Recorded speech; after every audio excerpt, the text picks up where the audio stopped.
This week, the seemingly unthinkable happened.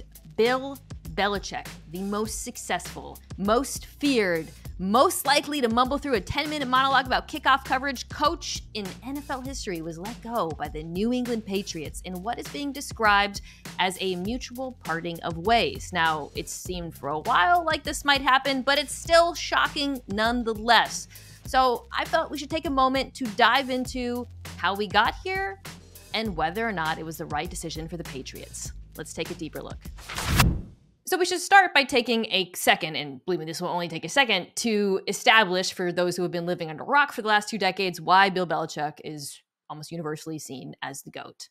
24 years with the Patriots, 17 AFC East titles, 6 Super Bowls in 9 appearances, 3-time Coach of the Year. Now, you can quibble over whether him or Tom Brady, his quarterback, deserve the lion's share of that credit. I think they both deserve credit, but his success with Brady is undeniable. And it's also worth noting he had success without Brady. The year Tom Brady was hurt, where Matt Castle was the quarterback, they won 11 games when Brady was suspended for Deflategate. Bill Belichick went 3-1 with Jimmy Garoppolo and Jacoby Brissett. And in his first year with Mac Jones, the rookie quarterback who he drafted, they won 10 games and made it to the playoffs. But are 2 years of bad offense enough to justify the ousting of a franchise legend who oversaw 20 years of success on both sides of the ball? I wanted to dive deeper into the Patriots' thinking behind this, so I brought in my friend Taylor Kyles, who covers the team for CLNS Media in New England. So, Taylor, you have been covering this team for a long time. You've been aware of rumors about a potential split for a long time. If you had to pick one moment in the last few years, maybe even back when Tom Brady was on the team, when you thought this might actually be possible, that the Patriots might actually part ways with a guy who many people, myself included, believe is the best coach in NFL history, what moment would that be? Honestly, I entered this season, again, very much in Bill we trust because of his track record. And I thought this was the season where you get to see, all right, the pieces should be there in terms of the coaches and everything. Let's see if he can get on track. But the blowout to Dallas, when you saw Mac compound mistakes in ways that he never had before. And then when it happened again against the Saints, I'm like, yeah, all right, I really can't give Belichick any more passes. So there's plenty of other ones you could point to, like drafting N'Keal Harry.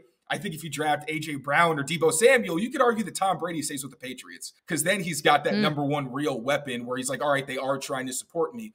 I think if you want to go back logically, that was when it was. But I really tried to give Belichick a long leash, thinking he deserved it. But then I'd say the coaching hires were the first one where I was really uneasy. And I was like, all right, maybe this guy's losing it a little bit. And then, yeah, I would say the blowout in Dallas was when I kind of packed my bags. It was like, all right, I'm off the Belichick train. Like, I got to be strictly objective because he's kind of lost all the leash I've been trying to give him.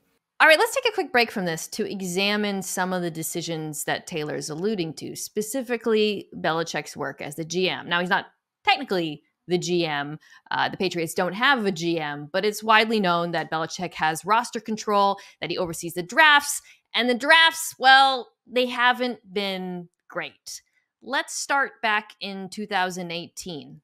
So looking here, there's really just one name who's still a starter, Juwan Bentley, the linebacker, who, by the way, has been excellent. But otherwise, you see a lot of players who are no longer on the team, and you see a lot of bad decisions. I mean, Isaiah Wynn was taken before DJ Moore, who's been an excellent wide receiver in the NFL. And then Sony Michel, and this might be the hardest one for Patriots fans to stomach, was taken 1 pick before, of course, Lamar Jackson. So in 2019, you have the infamous N'Keal Harry pick, infamous because he was taken 4 picks before Deebo Samuel. He was also taken before A.J. Brown and DK Metcalf. I'm sorry, Patriots fans. It's hard. But also, when you look at this, none of these guys are still starters. So 2020 looks a lot better. First of all, you actually have an offensive starter, Michael Onwenu, who has been an excellent offensive lineman. And then defensively, Kyle Duggar, one of GM Belichick's greatest finds, starting safety. Anthony Jennings also is on the current team and starts. Bill Belichick's been good with linebackers. Josh Uche, it looked like he was breaking out last year, but unfortunately has been reduced to more of a situational role, and I have to think will likely leave the team in free agency. Then we've got 2021. Mac Jones, we discussed, was benched midseason. Christian Barma, huge hit. So again, we're seeing more good picks on defense. And then Ramondre Stevenson is a starting running back, but that's about it from this year. Moving on to 2022, Cole Strange is a starter. So they have been able to identify starters on the offensive line. I guess you could call Bailey Zappi a starter because he did start in replacement of Mac Jones, but that's it. Jack Jones is gone.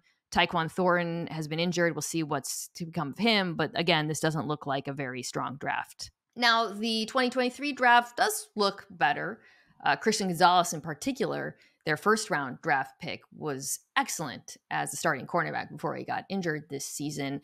But this draft is going to have to be excellent to compensate for the lack of success in the years leading up to it. I saw a stat that blew my mind, which is that Belichick, the Patriots, haven't signed a player they drafted in the first 3 rounds to a second contract since Duron Harmon, who was drafted in 2013.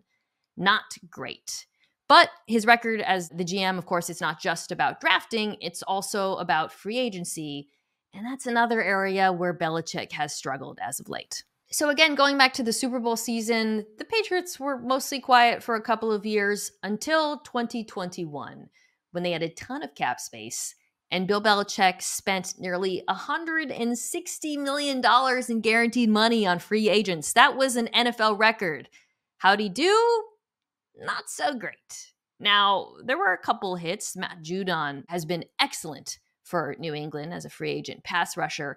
But offensively, he dropped a ton of money on Jonnu Smith and Hunter Henry at tight ends. Smith is no longer on the team. He signed Nelson Aguilar, also no longer on the team. He's in Baltimore. Kendrick Bourne was a nice signing, but overall, when you look at the amount of money he spent and the return he got, particularly on offense, it's pretty underwhelming. So Belichick hasn't spent nearly as much money since then, but this offseason made another decision that I think looks dubious in retrospect, letting homegrown talent Jacoby Myers walk in free agency, join the Raiders, where he's been very productive, and spending essentially the same amount of money they did on Juju Smith-Schuster, who has been hurt, which they couldn't have projected, but it feels like they would have been better sticking off with Jacoby. And when you look at the offensive depth chart, the performance this season, it is undeniably the result not only of coaching decisions, the mishandling of Mac Jones, but also personnel decisions both in the draft and free agency that have culminated with a dismal offensive performance. All right, let's go back to Taylor.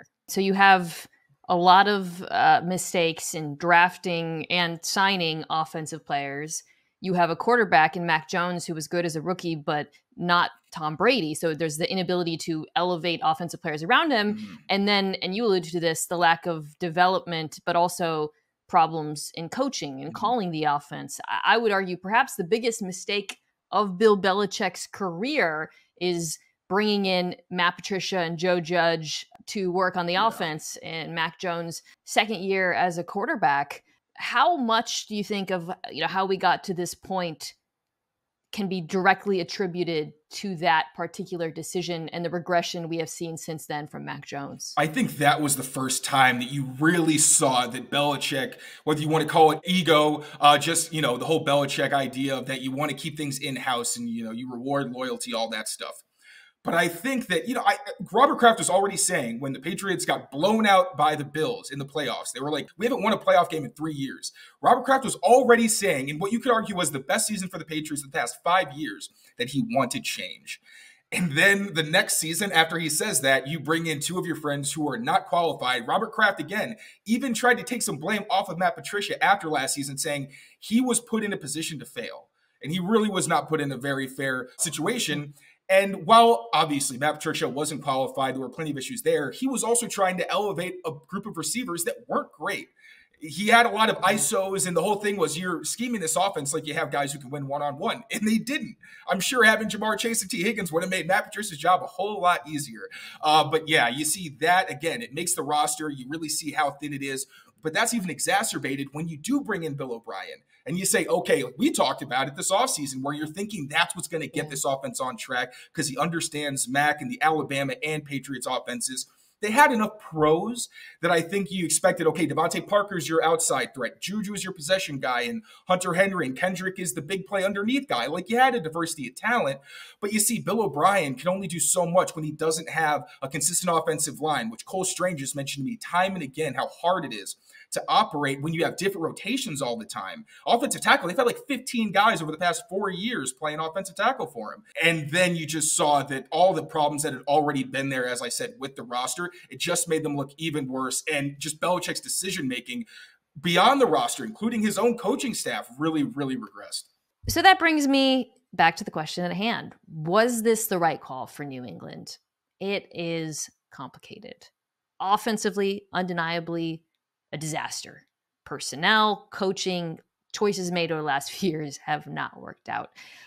Special teams, it's worth addressing, also really struggled lately. That's Bill Belichick's expertise. The Patriots have invested in that phase more than maybe any team in the NFL, but they are 31st this season in special teams DVOA. They have struggled with both field goals and punt returns, not a point in Belichick's favor.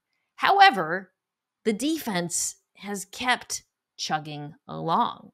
Since 2019, ranking first in points per game, first in opponent QBR, third overall in EPA per play. Even with the injuries they had this year, losing both Gonzalez, who I mentioned has been excellent, Matt Judon, they still finished as a top 10 defense, which strikes me as a point in Bill Belichick's favor. And it's the performance of that defense over so many years, as well as his record, of course, in the prior 2 decades, that leads me to conclude it would have been optimal for New England to keep Belichick. Now, that would come with conditions. He would have had to cede roster control, which he was reportedly willing to do headed into an offseason where they have the 3rd overall pick, a big decision at quarterback, a lot of money to spend on the offense. I would not trust him to do any of those things based on the record I just laid out. But if he had been willing to bring in outside voices, both in personnel and also on offense, discontinuing the friends and family program we've been talking about, I do think that New England should have given him more time. However, I don't know if he was willing to do all of those things. And only time will tell if this decision, this monumental choice to let the GOAT walk, will prove to be a mistake.